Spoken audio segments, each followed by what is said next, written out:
chapter 14, entitled The Tragedy. God, this episode was nuts. Oh, one of my favorite, I think possibly my favorite episode of the whole series. I loved it, but then there's parts, got me. That opening scene with Den and the child, that lovely moment, you know that's not going to last.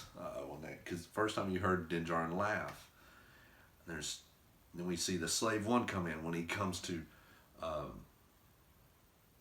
Tython, and he sets the child on there, and he's just totally focused in that moment, and in tune with the Force, sending out a beacon to other possible Jedi to come look for him. And Boba comes in there with Fennec Shan. She's still alive. He was the one that found her on chapter 5, which was wild. And then you have Moff Gideon finally comes in after he's been tracking him, and different ships of stormtroopers are coming in trying to get them. And Mando can't get to the child because he's stuck in this force field kind of right now while he's doing his thing at the temple. So he can't get to him, so all of them are having to fight off these stormtroopers. And before that, Mando and Boba had this little conversation about him wanting his armor back, and then that kind of gets paused. They're going to fight out all these stormtroopers, and Boba's taking these dudes out gnarly with this with the weapon that he somehow acquired that the Tusken Raiders I think use, and he was just crushing these stormtroopers dudes, their helmets, their body just brutal, and then he ends up getting his armor back, and then he's just poning these dudes with that too. And Fennec Shan wasn't no joke either.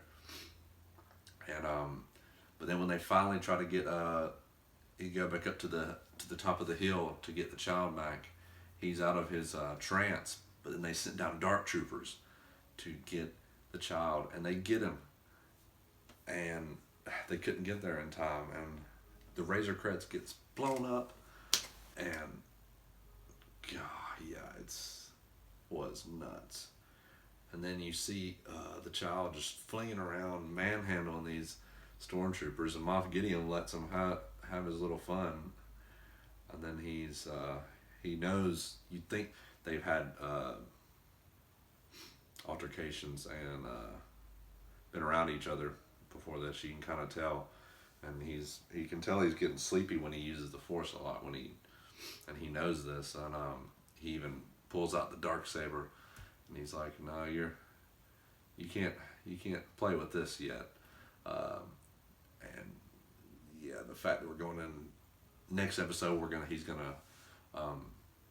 he goes back to get Cara Dune, and they need to break out Mayfeld, because apparently Mayfeld has enough info about tracking or getting into some of the remnants of the Empire, their ships, to get the child back. So he's going to probably get a big horde, a big team up. It's probably going to be of, Cara Dune, Grieve Karga, Mayfeld. They're trying to bust him out. Bo-Katan and Night Owls. Now Boba Fett and Fennec Shan are rolling with Mandalorian, Din Djarin also, because the Razor Crest is, so they're traveling through the Slave One, which is wild. I hate to see the Razor Crest go though. God, it was just nothing hardly left, except the Beskar spear and the little ball bearing that the child would play with and use. And God, he has his tool and his motivation to get him back. But yeah, this episode was nuts. I loved it.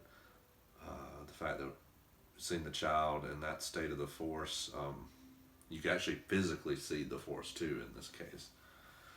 When he was on Tython, the fact that we've seen Tython, it wasn't really explored as far as other than the Sand Stone, so I'd like to see him on this planet since it is a very deep place for the Force and the Jedi. I'd like to see that explored a little more so in something else here, now that it's canon here soon enough, something else.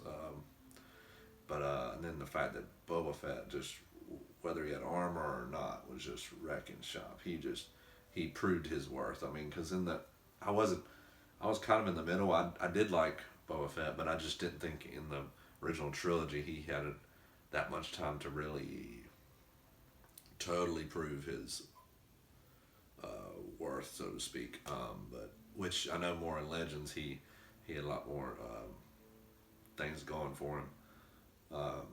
But yeah, he definitely proved many things that you don't want to mess with him in this episode. And he also fleshed out his character more with his backstory and how he is as far as his honor and the fact that he serves no one, and just fleshed it out, made you understand him,